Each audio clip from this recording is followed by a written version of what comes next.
Hello मेरे प्यारे दोस्तों। तो एक बार फिर से स्वागत है आपका अपने यूट्यूब चैनल वक्स वंडर में। तो आज हम बात करेंगे पास रूल के बारे में। हमारा यह टॉपिक उन सारे लोगों के लिए इम्पोर्टेंट है जो रेलवे में होने वाले प्रतियोगिता परीक्षा की तैयारी करने में लगे हुए हैं और रेलवे के अंदर अपने डिपार्टमेंट एग्ज़ाम की तैयारी में जुटे हुए हैं। उन सारे लोगों के लिए इम्पोर्टेंट है जो रेलवे में ग्रुप बी से होने वाले कॉम्पिटिटिव एग्जाम की भी तैयारी में लगे हुए हैं। तो आइए शुरू करते हैं हमारे ये टॉपिक पास रूल या पास नियम जिसको बोलते हैं। तो सबसे पहले इसमें आता है डेफिनेशन। इसमें फैमिली का मतलब क्या होता है, फैमिली मीन्स क्या होता है। तो रेलवे में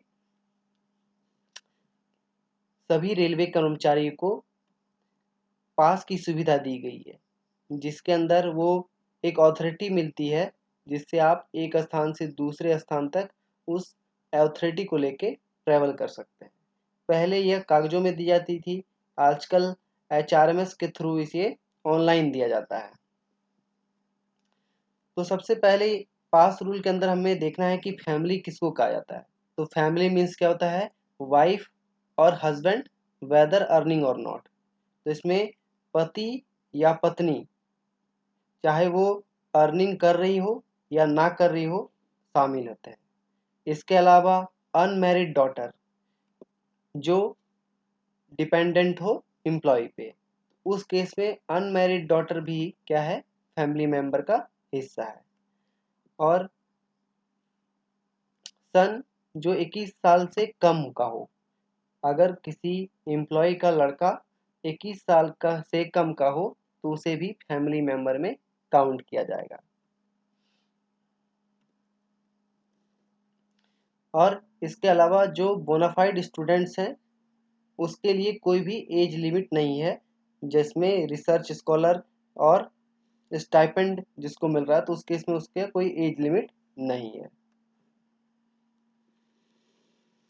अब डिपेंडेंट क्या है, dependent relative when father is not alive. वैसे एम्प्लॉय जिसके फादर नहीं जीवित हैं उस केस में जो है डिपेंडेंट कौन कौन कहलाएंगे। तो विडो मदर जो फुल्ली एम्प्लॉय पे डिपेंडेंट हो, जो कर्मचारी है उस पर पूर्णतः डिपेंडेंट हो तो वो डिपेंडेंट कहलाएंगी। इसके अलावा अनमैरिड और विडो और डाइवोर्स सिस्टर भी डिपेंडेंट की कैटेगरी में रखा जाएगा। अविवाहित, तलाकशुदा या फिर जो विडो है, विडो सिस्टर है, वो भी डिपेंडेंट कहलाएंगी एम्प्लॉय के लिए। इसके अलावा अगर कोई एम्प्लॉय का भाई है और उसकी उम्र जो है 21 साल से कम है तो उस केस में भी वो डिपेंडेंट कहलाएगा।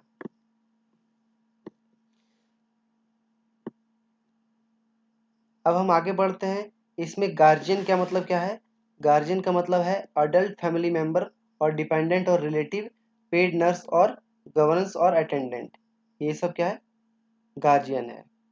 अटेंडेंट का मतलब क्या है, पास रूल के अंडर जो अटेंडेंट है उसका मतलब है कि एम्प्लॉय जिसको सैलरी देता है और वो फुल्ली क्या है, एम्प्लॉय पे डिपेंड है, कर्मचारी पे डिपेंडेंट है, तो उसको हम लोग अटेंडेंट कहते हैं। होली डिपेंडेंट, अब इसमें क्या है कि पूर्णतः डिपेंडेंट जो है वो कौन कहलाएगा।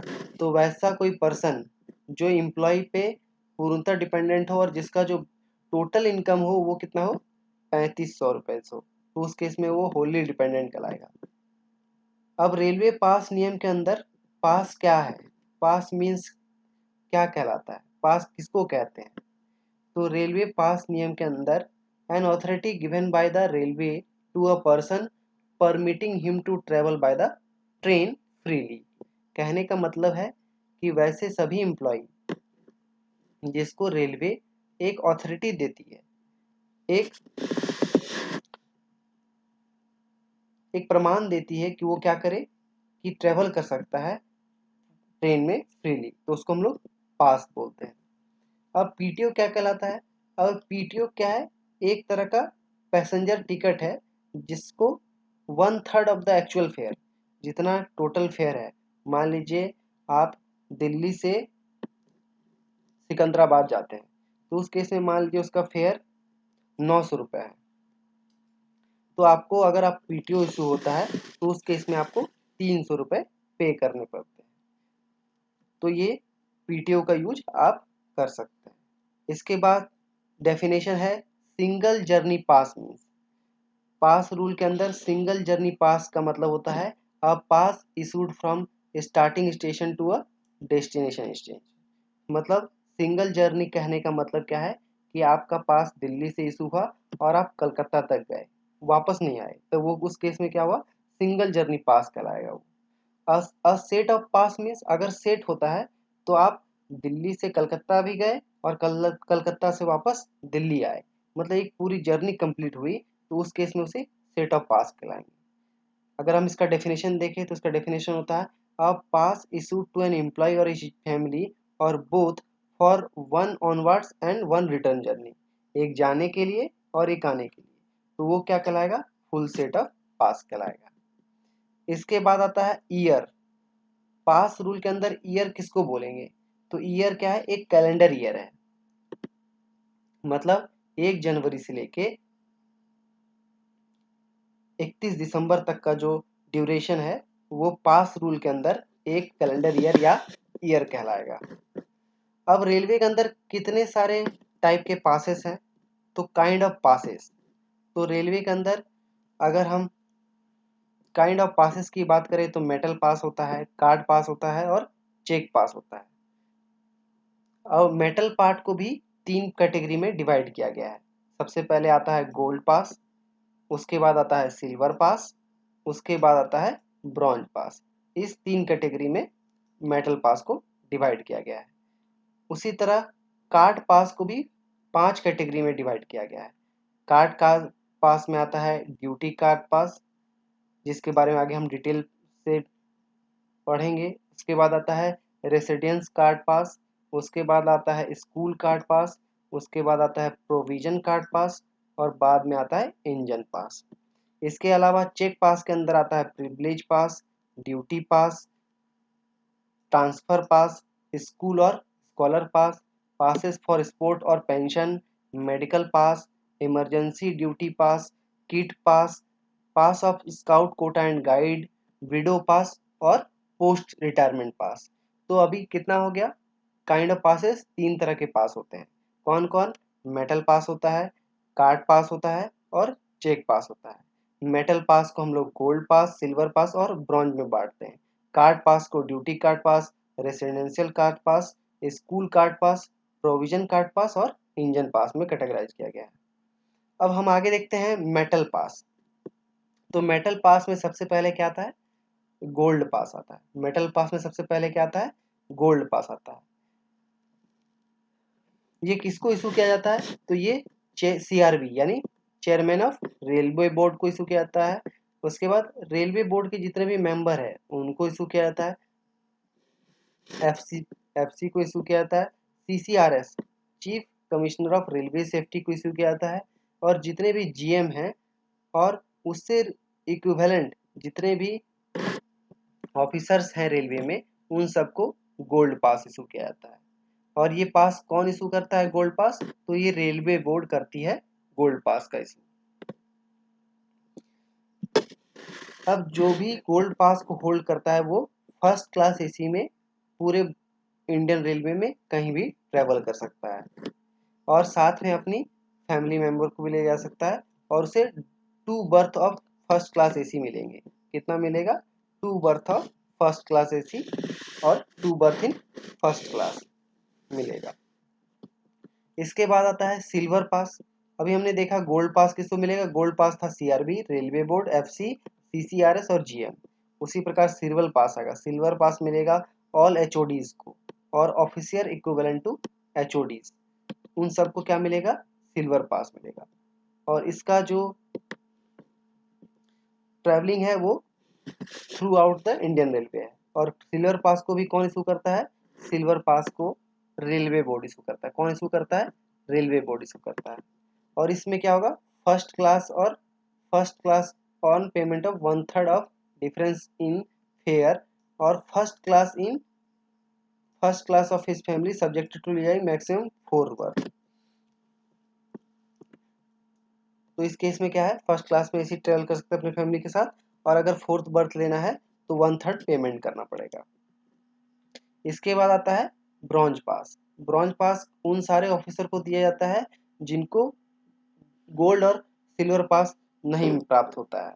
उन सबको कौन सा पास दिया जाता है, ब्रॉन्ज पास दिया जाता है, और ये जोनल रेलवे द्वारा इशू किया जाता है।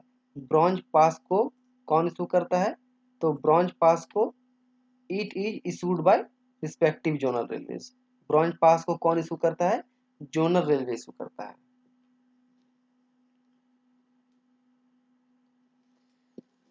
और इसमें क्या होता है, होल्डर जो है वो ट्रेवल कर सकते हैं अदर देन फर्स्ट एसी, और they can take their family member, वो अपनी फैमिली मेंबर को ले जा सकते हैं, और 4 बर्थ अवेल कर सकते हैं इन फर्स्ट क्लास और सेकेंड क्लास एसी में 4 बर्थ अवेल कर सकते हैं।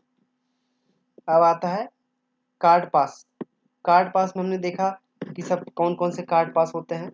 सबसे पहले आता है ड्यूटी कार्ड पास। ड्यूटी कार्ड पास क्या होता है, ये इश्यू किया जाता है ऑफिसर को who are not issued the metal पास।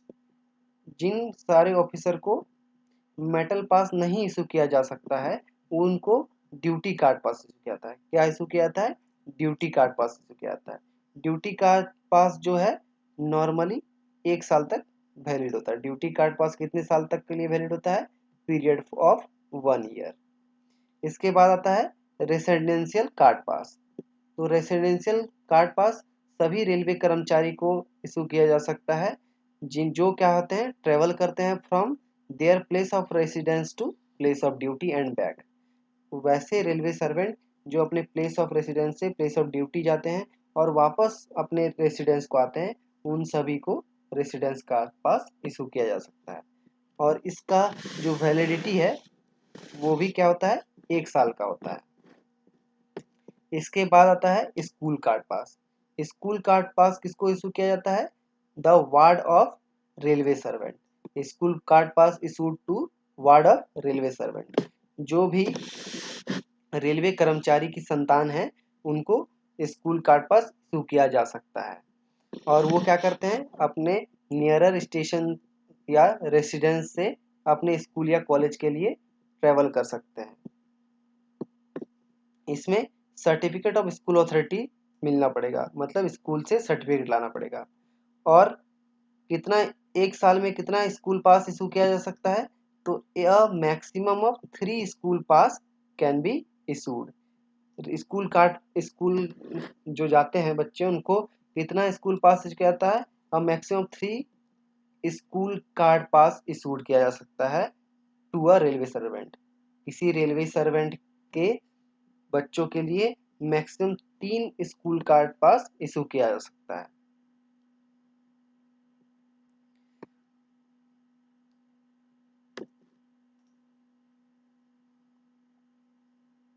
अब जो स्कूल कार्ड पास होता है उसमें क्या होता है, रेलवे सर्वेंट जो एलिजिबल होता है फॉर एकेडमिक ईयर होता है। यहाँ पे ये बहुत ही इंपॉर्टेंट है कि जो अभी तक हमने ड्यूटी कार्ड पास देखा और रेसिडेंशियल कार्ड पास देखा, उसमें क्या था, वो 1 साल के लिए वैलिड है, और जो स्कूल कार्ड पास है वो एक एकेडमिक ईयर के लिए वैलिड होता है। ठीक है।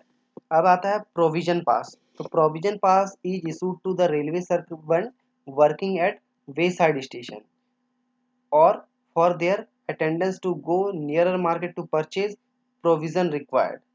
The holder of the pass can carry 45 kg of provisions at a time. These pass are issued within personal sanction of GM. अभी क्या है, ये प्रोविजन पास है।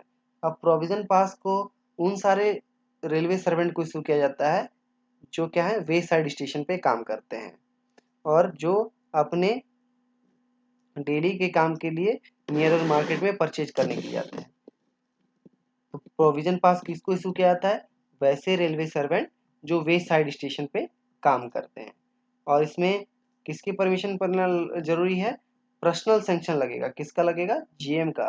दिस पास यानी provision pass are issued with the personal sanction of GM. GM का sanction जरूरी है। तो ये हुआ डिफरेंट टाइप ऑफ पासेस के बारे में बात। अब हम बात करेंगे कि रूटिंग ऑफ पास कैसे डिसाइड होता है।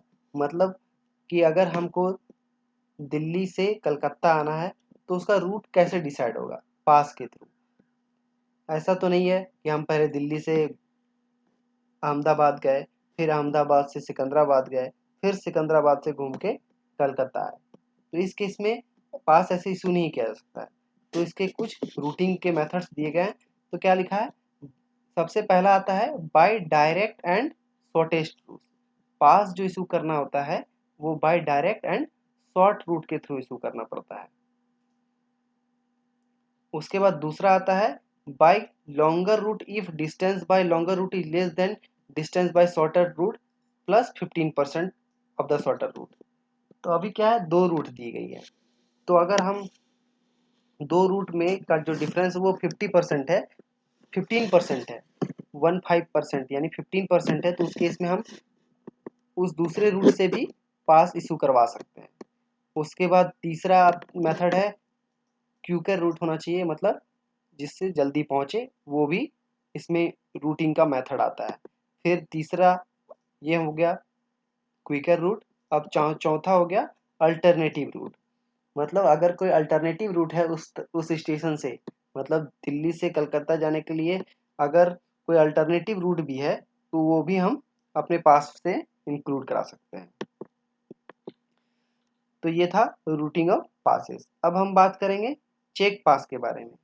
तो चेक पास क्या है, check pass are issues on duty. Check pass क्या है, ऑन ड्यूटी में इशू होता है। चेक पास कब इशू होता है, ऑन ड्यूटी में इशू होता है। उसके बाद privilege transfer, school, retirement and medical grounds पे भी इशू किया जा सकता है। चेक पास जो होता है या तो ऑनवर्ड जर्नी के लिए होता है या फिर रिटर्न जर्नी के लिए भी हो सकता है। अब हम बात करेंगे entitlement on privilege pass and PTO.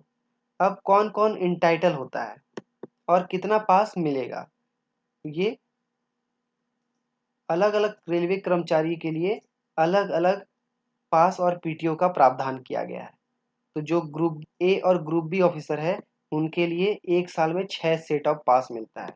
जो ग्रुप ए और ग्रुप बी ऑफिसर हैं उनके लिए एक साल में 6 पास मिलता है और 4 पीटीओ मिलेगा।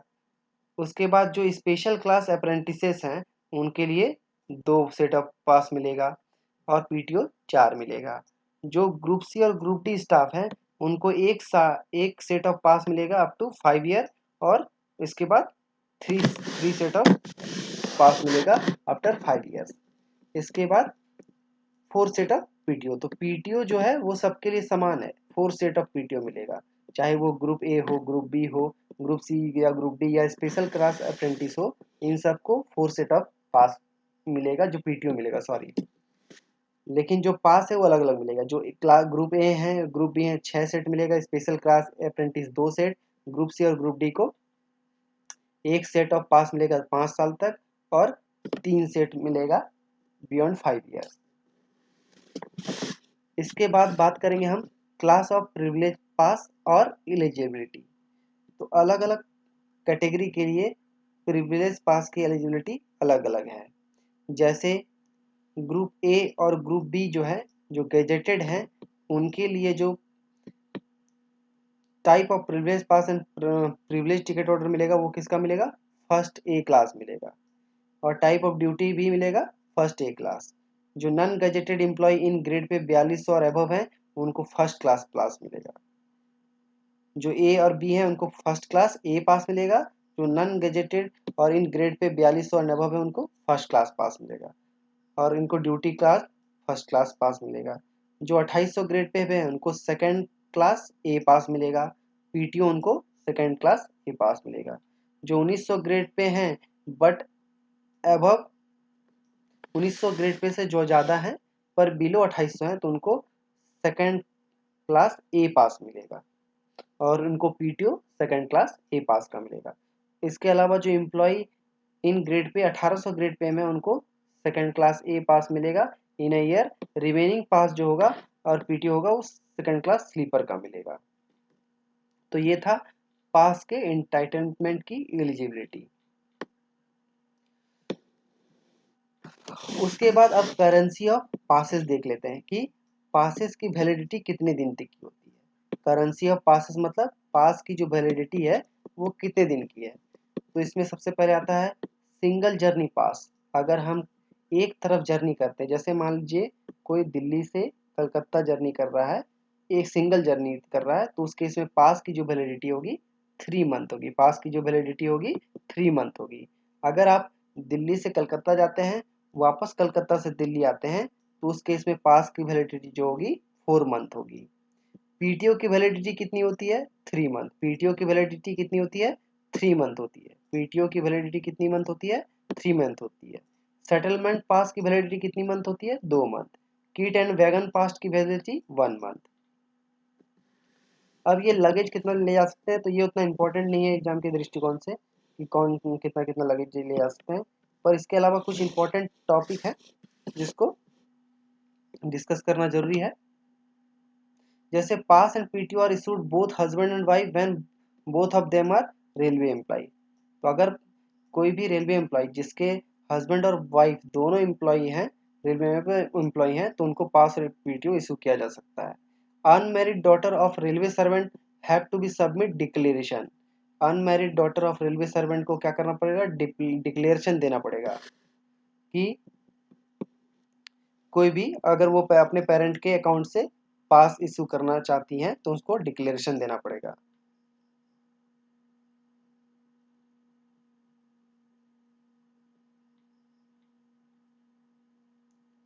इसके अलावा क्या रूल है? Not more than 2 dependent can be included in a privilege पास और पीटीओ।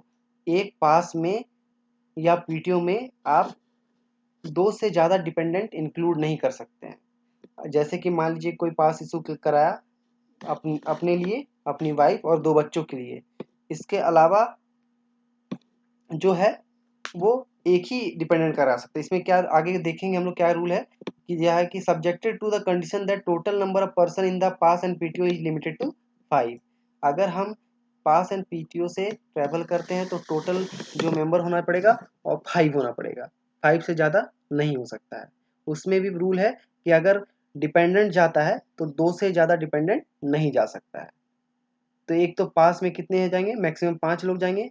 अगर उसमें डिपेंडेंट इंक्लूड है तो 2 से ज़्यादा डिपेंडेंट इंक्लूड नहीं कर सकते हैं।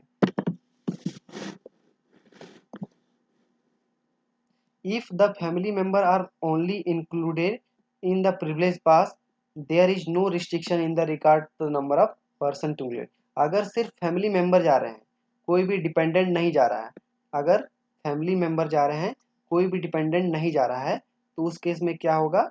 उस केस में कोई भी रिस्ट्रिक्शन नहीं है, नो रिस्ट्रिक्शन है। उस केस में कोई भी रिस्ट्रिक्शन नहीं है, जितने फैमिली पर्सन है वो ट्रेवल कर सकते हैं। इसके बाद है passes on transfer account can be issued for self, family, dependent relatives including father who are wholly dependent on the railway servant residing with him.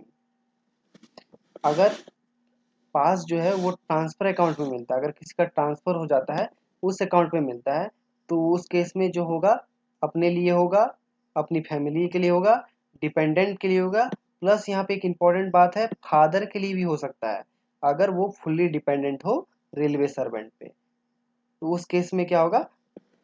अपने पिताजी को भी ले जा सकते हैं। इसके बाद आता है पासेस में भी issued to the family and dependent and relative to settle in place other than the new station of employee and he is eligible for separate pass to join duty at the place to which he is transferred. There is no limit regarding the number of person to be included in the transfer of pass। कहने का मतलब है कि मान लीजिए किसी का transfer एक स्थान से दूसरे स्थान होता है। अगर एक स्थान से दूसरे स्थान किसी का ट्रांसफर होता है तो उस केस में क्या है कि अगर हम ड्यूटी में जाना चाहते हैं तो हमको सेपरेट पास चाहिए होगा, तो हम सेपरेट पास ले सकते हैं।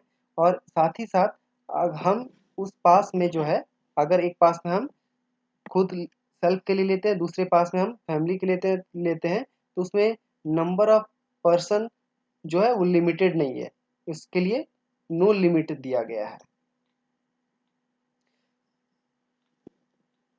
उसके बाद स्कूल पास आता है। स्कूल चेक पास जो होता है is given to the ward of the employee, जो क्या कर रहे हैं, स्टडी कर रहे हैं अवे फ्रॉम द हेडक्वार्टर, जहाँ पे एम्प्लॉय की पोस्टिंग है वहाँ से अगर दूर अगर एम्प्लॉय के बच्चे पढ़ रहे हैं तो उस केस में स्कूल चेक पास इशू किया जा सकता है। और ये क्या है, boys up to 18 years of age and girl of any age. जो स्कूल चेक पास है वो क्या होता है वैसे बेटा के लिए क्या होना पड़ेगा, बॉयज के लिए क्या होना पड़ेगा, लड़के के लिए क्या होना पड़ेगा, 18 एज तक के मिलेगा, और गर्ल्स के लिए कोई एज डिसाइडेड नहीं है। It is issue up to 6 single per year, या 6 बच्चों के लिए, 6 सिंगल्स के लिए इशू किया जा सकता है। इसके बाद आता है emergency duty card pass. Emergency duty pass is issued to the employee perform official duty on emergency. Emergency duty pass कब इशू किया जाता है, इमरजेंसी में इशू किया जाता है। इसके बाद आता है विडो पास। विडो पास क्या आता है, widow pass the scheme in force 12/3/1987। Widow pass कब फोर्स में आया था, तो ये 12 मार्च 1987 को फोर्स में आया था। और क्या था, all railway servant who have been appointed on or after 12/3/1987 are automatically covered. तो ये कब फोर्स में आया था, 1987 को फोर्स में आया था। Widow pass scheme is now extended to the employee appointment prior to the, अगर हर कोई एम्प्लॉय 1987 से पहले भी एम्प्लॉयड है तो उसे 250 रुपया पेमेंट करना पड़ेगा, तब उसे विडो पास इशू किया जा सकता है।